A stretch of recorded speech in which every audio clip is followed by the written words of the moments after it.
Hello viewers, இன்னைக்கான video பதிவில் பார்க்க போகிற ரொம்ப முக்கியமான ஒரு பரபரப்பான தகவல் என்ன அப்படின்னு பார்த்தீங்கன்னா, சற்று முன் பார்க்கும் பொழுது இயக்குனராக இருக்கக்கூடிய பாரதி ராஜா அவர்கள் காலமானார் அப்படிங்கிற செய்தி அப்படிங்கிறது திரையுலகினர் மத்தியில் மிகப்பெரிய அளவில் சோகத்தை ஏற்படுத்தியதோடு அவருடைய ரசிகர்கள் மத்தியிலையும் மிகப்பெரிய அளவில் ஒரு சோகத்தை ஏற்படுத்தி இருக்கின்றது. தற்போது பார்க்கும் பொழுது இயக்குனர் பாரதி ராஜா மறைவுக்கு பார்த்தீங்க அப்படின்னா நடிகை குஷ்பு கண்ணீர் விட்டு இரங்கலை தெரிவித்திருக்காங்க. அதைத் தொடர்ந்து பல்வேறு விஷயங்கள் நடந்திருக்கிறது. அவருடைய மறைவுக்கு பார்த்தீங்க அப்படின்னா நிறைய திரையுலகினர், நடிகர், நடிகைகள், அரசியல் சமூகத்தினர் போன்றவர்கள் பார்த்தீங்க அப்படின்னா தங்களுடைய இரங்கலை தெரிவித்த வண்ணம் இருக்காங்க. இது குறித்த முழுமையான தகவலோடு இன்னும் பரபரப்பான அப்டேட்ஸை தொடர்ந்து நம்ம பார்க்க போகிறோம். ஸோ இந்த பதிவு உங்களுக்கு மிக பயனுள்ள விகிதத்தில் இருக்கும். வீடியோவை ஸ்கிப் பண்ணாமல் கடைசி வரைக்கும் பாருங்க. வீடியோக்குள்ளே போகிறதுக்கு முன்னாடி இது வரைக்கும் நீங்கள் நம்ம சேனலை சப்ஸ்கிரைப் பண்ணலை அப்படின்னா உடனே சப்ஸ்கிரைப் பண்ணிக்கோங்க. அப்படியே பக்கத்தில் இருக்கக்கூடிய நோட்டிஃபிகேஷனுக்கான பில் பட்டனையும் ப்ரெஸ் பண்ணிக்கோங்க. சரி நேயர்களே, வாங்க வீடியோக்குள்ளே போகலாம். தமிழ் சினிமாவின் சகாப்தமான இயக்குனர் இமயம் பாரதி ராஜாவின் திடீர் மறைவு செய்தி கேட்டு அவருடன் பல படங்களில் இணைந்து பணியாற்றிய பிரபல நடிகையும் பாஜக தேசிய செயற்குழு உறுப்பினருமான குஷ்பு சுந்தர் தனது எக்ஸ் பக்கத்தில் மிகுந்த மனவேதனையுடன் கண்ணீர் இரங்கலை பதிவு செய்திருக்காங்க. இயக்குனர் பாரதி ராஜாவின் மறைவு குறித்து நடிகை குஷ்பு வெளியிட்டிருக்கக்கூடிய பதிவில், இயக்குனர் இமயம் பாரதி ராஜா அவர்களின் மறைவு செய்தி கேட்டு அதிர்ச்சியும் சொல்ல முடியாத அளவிற்கான துயரமும் அடைந்தேன். என்னுள் இருக்கக்கூடிய ஒரு பகுதி, என் இதயத்தின் ஒரு பகுதி இன்று அவருடன் சேர்ந்து உடைந்து நொறுங்கிவிட்டது போன்ற ஒரு உணர்வு ஏற்படுகிறது என்று குறிப்பிட்டிருக்காங்க. பாரதி ராஜாவின் இயக்கத்தில் வெளியான அன்னக்கொடி உள்ளிட்ட படங்களில் நடித்த நினைவுகளையும் அவருடன் இருந்த கலை பிணைப்பையும் நினைவு கூர்ந்த குஷ்பு, அவர் ஒரு சிறந்த இயக்குனர் மட்டுமல்ல, தமிழ் சினிமாவின் அடையாளத்தை, அதன் முகவரியை உலகிற்கு மாற்றி காட்டிய ஒரு மாபெரும் வழிகாட்டி. திரையுலகத்திற்கு அவர் செய்த பங்களிப்புகள் ஈடு செய்ய முடியாதவை. அவரை இழந்து வாடும் அவரது குடும்பத்தினருக்கும் ஒட்டுமொத்த திரைத்துறையினருக்கும் ரசிகர்களுக்கும் என் ஆழ்ந்த இரங்கலை தெரிவித்துக் கொள்கிறேன். அவரது ஆன்மா சாந்தி அடைய இறைவனை பிரார்த்திக்கிறேன் என உருக்கமாகவே அவங்க பதிவிட்டிருந்தாங்க. இதை அடுத்து பார்த்தீங்க அப்படின்னா, தமிழ் சினிமாவினுடைய இயக்குனர் இமயம் அப்படின்னு அழைக்கப்பட்ட பாரதி ராஜா உடல்நல குறைவான காலமாகியிருக்கார். அவரது மறைவு செய்தி தமிழ் சினிமா ரசிகர்களை மிகப்பெரிய அளவில் சோகத்தில் ஆழ்த்தி இருக்கின்றது. தேனி மாவட்டம் அள்ளி நகரத்தை சேர்ந்தவர் பாரதி ராஜா. 1941 ஆண்டு ஜூலை 17 பிறந்த அவர் தனது திரைப்பட வாழ்க்கையை கன்னட திரைப்பட இயக்குனர் புட்டண்ணா கணக்கலின் உதவியாளராக தொடங்கி இருந்தார். தமிழ் சினிமாவில் 16 வயதினிலேயே படம் இயக்குனராக அறிமுகமானார்.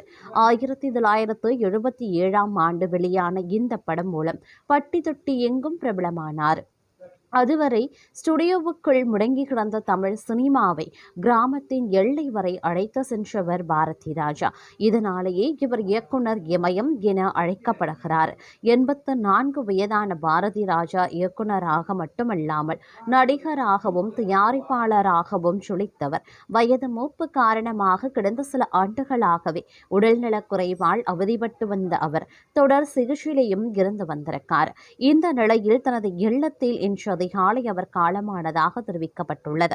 பாரதி ராஜாவின் மறைவு தமிழ் சினிமா பிரபலங்கள் மற்றும் ரசிகர்களிடையே சோகத்தை ஏற்படுத்தியுள்ளது. அவரது மறைவுக்கு சமூக வலைதளங்கள் வாயிலாக ரசிகர்கள் இரங்கலை தெரிவித்து வருகின்றனர். தமிழ் சினிமாவில் ரஜினி, கமல், விஜயகாந்த் காலகட்டம் தொடங்கி விஷால், தனுஷ் காலகட்டம் அவரை தமிழ் சினிமாவில் தொடர்ந்து பயணித்தார். கடைசியாக 2020 ஆண்டு மீண்டும் ஒரு மரியாதை என்ற படத்தையும் இயக்கியிருந்தார். கிராமத்து மண் வாசனையை திரையுலகிற்கு கொண்டு வந்த தமிழ் சினிமாவின் போக்கையே மாற்றிய மகத்தான படைப்பாளர் பாரதி ராஜாவின் மறைவு தமிழ் சினிமாவுக்கு பேரிழப்புத்தான் சொல்ல வேண்டும்.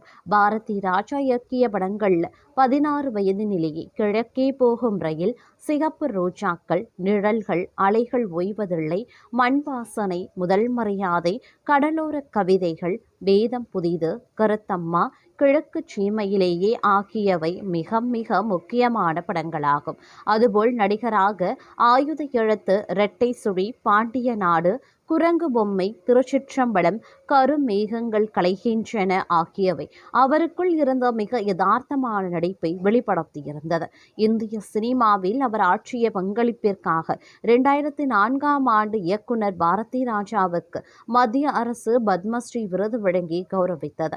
மேலும் முதல் மரியாதை, வேதம் புதிது, கருத்தம்மா, அந்திமந்தாரை, கடல் பூக்கள், சீதா கொக்கா யுசிகா ஆகிய அவரது படங்கள் தேசிய விருது பெற்றிருக்கிறது. வயதானாலும் சினிமா உலகில் மிகவும் ஆக்டிவாக பாரதி ராஜா செயல்பட்டு வந்தார். ஆனால் கடந்த 2025ஆம் ஆண்டு பாரதி ராஜாவின் மகனும் நடிகருமான மனோஜ் திடீர் மாரடைப்பு காரணமாக உயிரிழந்தார். இதன் பின்னர் மிகப்பெரிய துயரத்தில் மூழ்கிய பாரதி ராஜாவின் உடல்நிலையும் வெகுவாக பாதிக்கப்பட்டது. மேலும் சில மாதங்களாகவே பாரதி ராஜா மரணம் குறித்த வதந்திகள் பரவி வந்தன. ரசிகர்களை கோபத்தில் ஆழ்த்தியது. அப்போதெல்லாம் அவர் சிகிச்சை பெறும் புகைப்படங்கள் வெளியிடப்பட்டு அந்த தகவல்களுக்கு முற்றுப்புள்ளி வைக்கப்பட்டது. இந்நிலையில் தனது 84வது வயதில் அவர் உயிரிழந்தது மிகப்பெரிய அளவில் அவருடைய ரசிகர்கள் மத்தியிலையும் சரி, அவருடைய திரையுலகினர் ரசிகர்களையும் சரிங்க மிகப்பெரிய அளவில் சோகத்தை ஏற்படுத்தி இருக்கின்றது அப்படின்னு நான் சொல்லணும். அது மட்டும் இல்லாமல் தமிழ் சினிமாவினுடைய சகாப்தமாக இருக்கக்கூடிய இயக்குனர் இமயம் பாரதி ராஜாவினுடைய திடீர் மறைவு அப்படிங்கிறது அனைவரையும் பார்த்தீங்க அப்படின்னா கலங்க செய்திருக்கிறது அப்படின்னு நான் சொல்லணும். அவருக்கு பார்த்தீங்க அப்படின்னா பல்வேறு வகையில் இருந்து பார்க்கும் பொழுது ரசிகர்களாகட்டும், திரையுலகத்தைச் சேர்ந்த நடிகர்களாகட்டும், அரசியல் கட்சியினராகட்டும் தங்களுடைய வருத்தங்களையும் ஆழ்ந்த இரங்கல்களையும் தெரிவித்த வண்ணமே இருக்கின்றனர் அப்படின்னு நான் சொல்லணும்.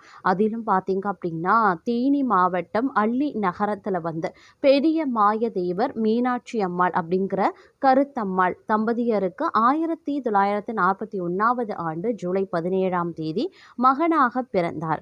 பெற்றோர் இவருக்கு இட்ட பெயர் பார்த்தீங்க அப்படின்னா சின்னசாமிங்க. இவர் கூட பார்த்தீங்கன்னா 3 சகோதரிகள் 3 சகோதரர்கள் அப்படின்னு ஒரு பெரிய குடும்பத்தில் வந்தவர் தான் சின்னசாமி அப்படின்னு சொல்லக்கூடிய பாரதி ராஜா. சிறு வயது முதலே பார்த்தீங்க அப்படின்னா பாரதி ராஜாவுக்கு நாடகங்கள் பார்க்கறதுலையும் நடிக்கிறதுலையும் மிகப்பெரிய ஆர்வம் இருந்ததாக கூறப்படுகிறது. வாழ்க்கைக்காக அவருக்கு அரசு துறையில் சுகாதார ஆய்வாளர் வேலையும் கிடைச்சிருக்கு. ஊரா சென்று மக்களின் சுகாதார நிலை மற்றும் நோய்கள் குறித்து ரிப்போர்ட் தயாரிக்கிறது தான் அவருடைய வேலையாகவும் இருந்திருக்கிறது. ஆனால் அந்த வேலை தாங்க அவருடைய கலை பயணத்திற்கு மிகப்பெரிய பிள்ளையார் சுழி போட்டிருக்கிறது அப்படின்னே கூட சொல்லலாம். ஏன்னா அந்த பயணம் அவருடைய வாழ்க்கையில் மிகப்பெரிய அளவில் ஒரு திருப்பு முனையாகவே அமைந்திருக்கின்றது அப்படின்னே கூட சொல்லலாம். திரையுலகத்தில் தனக்கு வாழ்வளித்த தயாரிப்பாளர் KRGயின் முழு பொறுப்பில் தன்னுடைய சொந்த அக்கா மகள் சந்திரலீலாவை பாரதி ராஜா திருமணம் செய்து கொண்டாங்க. இயக்குனராக மட்டுமின்றி ஆயுத எடுத்து, குரங்கு பொம்மை, நம்ம வீட்டு பிள்ளை, மாநாடு, திருச்சிற்றம்பலம் அப்படின்னு 20க்கும் மேற்பட்ட படங்கள்ல அசுர குணச்சித்திர நடிகராகவும் முத்திரை பதித்த பாரதி ராஜா வயது முதிர்வு காரணமாக இன்று இயற்கை எழுதியிருக்காரு.